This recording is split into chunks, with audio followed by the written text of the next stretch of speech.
Pesanan saya satu je. Kita dengar apa yang Datuk Seri Anwar cakap. Kalau tanpa Datuk Zahid hari ni, kalau Datuk Zahid fikir tentang nak elak daripada didakwa, dia ikut cakap Mahathir. Bila Mahathir panggil dia sebelum dia pergi Mekah, Mahathir panggil dia suruh bubar UMNO, masuk bersatu. Kalau ketika itu dia ikut cakap Mahathir, tak adalah 10 hari selepas tu dia berhadapan dengan pendakwan terpilih. 87 pertuduhan. Hari ni Muhyiddin baru kena berapa? 4 campur 2. Baru kena 6. Baru lepas 4. Itu pun disebabkan ada masalah teknikal pada kertas pertuduhan. Bukan maknanya dia bersih. Kertas pertuduhan dia tu tidak lengkap. Dia dilepaskan atas sebab teknikal. Tapi dia ada lagi 2 kes rasuah yang melibatkan 195 juta. Belum lepas.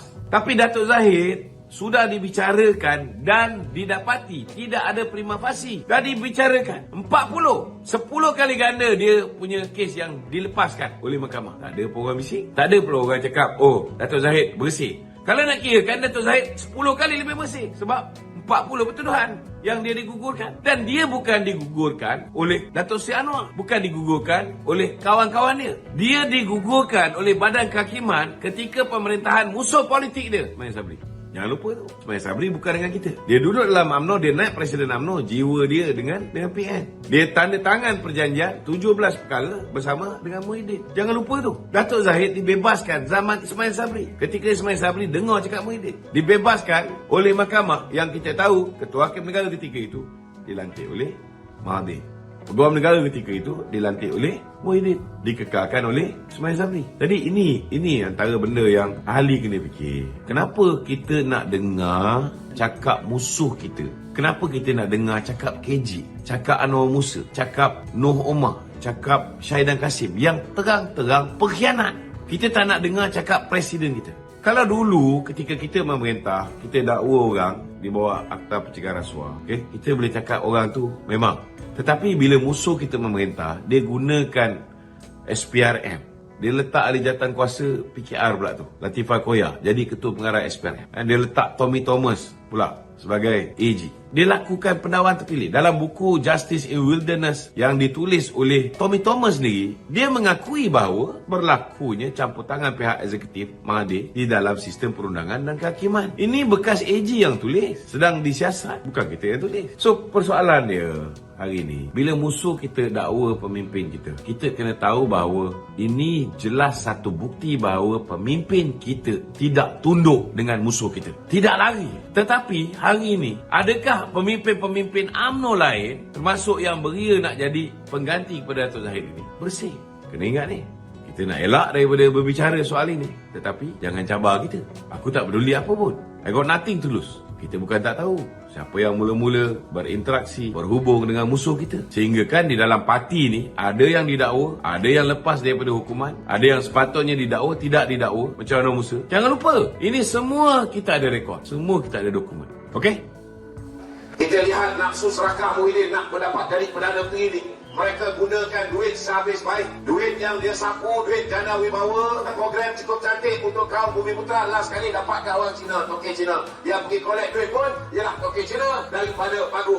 Kawan kepada Muhyiddin hari ini sudah pun ditangkap. Orang yang sama tuan-tuan adalah orang yang telah menerima 1.3 juta ringgit bagi pihak Muhyiddin dalam kes UKSB. Cuma beza je tuan-tuan, bila Mahathir terima 2.6 juta ringgit, tidak ada pendakwaan terhadap dia. Kerana dia dituduh sebagai hanya menerima apa yang dipanggil sebagai dana politik. Bila Muhyiddin terima 1.3 juta, ianya dipanggil dana politik. Bila Isyamuddin Hussein terima, ianya dipanggil dana politik. Bila Syafiq terima, ianya dana politik. Tapi bila Datuk Zahid terima, ianya rasuah. Nampaklah tuan-tuan beza.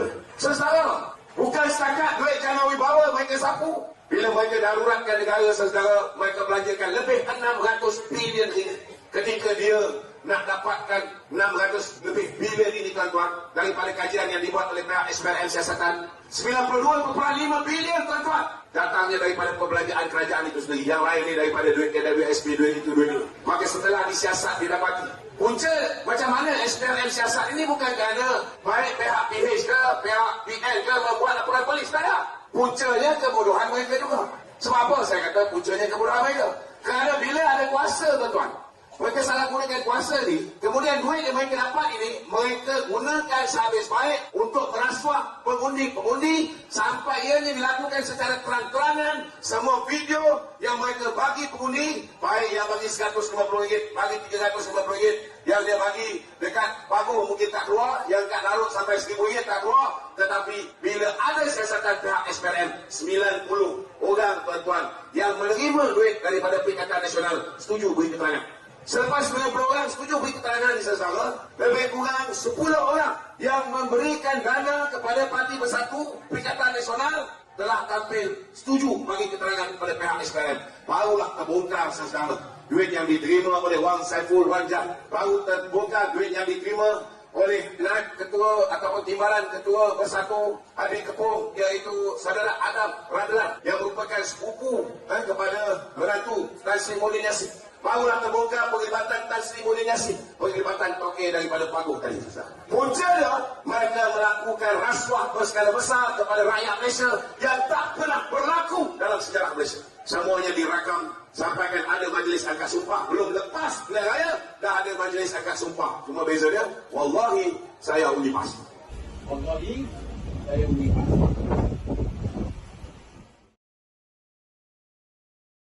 Orang kata Datuk Seri Anwar terlalu berdiplomasi. Saya rasa tuan-tuan tak kenal Datuk Seri Anwar lagi lah. Kena faham Datuk Seri Anwar ni orang yang berpengalaman, dah 75 tahun.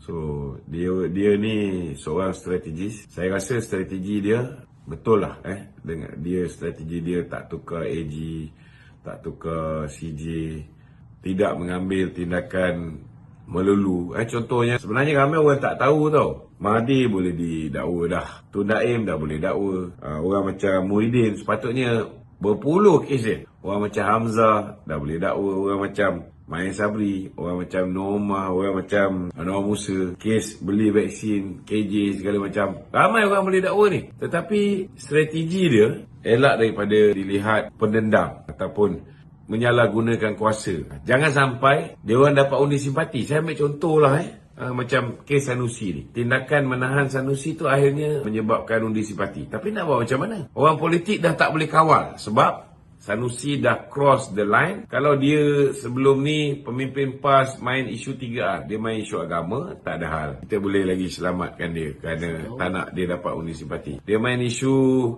kaum, dia selamat lagi. Tapi bila dia dah main isu, dia herdik hina Sultan Selangor dan Dewan Diraja Selangor sendiri buat laporan polis. Pihak polis tak boleh tak ambil tindakan. Tapi yang menjadi mangsa kita. Yang jadi mangsa kita. Yang untung Sanusi. Memanglah dari segi untung jangka pendek, dia dapat undi simpati, dia dianggap hero, dia kebal. Hari ni Sanusi lebih kebal dan lebih berkuasa daripada Haji Hadi. Tuan-tuan kena faham tau. Kalau nak ikutkan Haji Hadi, dia nak tukar dah Sanusi ni. Dia tak nak Sanusi jadi menteri besar. Tetapi tak boleh. Sanusi dah jadi orang yang lebih kuat daripada Haji Hadi di dalam PAS. Sanusi terpaksa dinamakan semula sebagai menteri besar. Sebab kalau Sanusi tak diangkat sebagai menteri besar, kalau Taqiyuddin tak keluar kenyataan bahawa Sanusi akan jadi menteri besar, satu hari sebelum pilihan raya, nescaya Kedah tu memang akan jatuh. Jadi strategi Sanusi tu jangka pendek memang berjaya meletakkan dia kembali sebagai menteri besar. Tetapi jangka panjang dia jadi menteri besar sementara lah. Sebab lepas ni pendakwaan terhadap dia menanti. Kes dia hina tuanku, satu hal. Kes kecurian RI ni nanti, saya rasa lambat laun pun dia akan kena dakwa juga. Ini rasa saya lah, rasa saya. Tak percaya? Tengok. Terlihat selepas PRN 2023 yang berlangsung 12 Ogos lepas. Negeri Perlis, Kedah, Kelantan dan Terengganu dimenangi oleh Parti PAS. Barisan Nasional pula mentadbir Negeri Perak, Pahang, Johor dan Melaka. Selangor, Negeri Sembilan, Pulau Pinang didominasi oleh Pakatan Harapan, Parti Gabungan Rakyat Sabah GRS untuk Rakyat Sabah, Gabungan Parti Sarawak GPS untuk Rakyat Sarawak. Mana Parti Bersatu? Bukan ke Presiden PN dari Parti Bersatu? Takkan tak yakin dengan kawan sendiri? Bersatu, oh bersatu. Rupa-rupanya, akar umbi PN hanyalah PAS. Ini kedudukan Parlimen. Ini pula kedudukan DUN.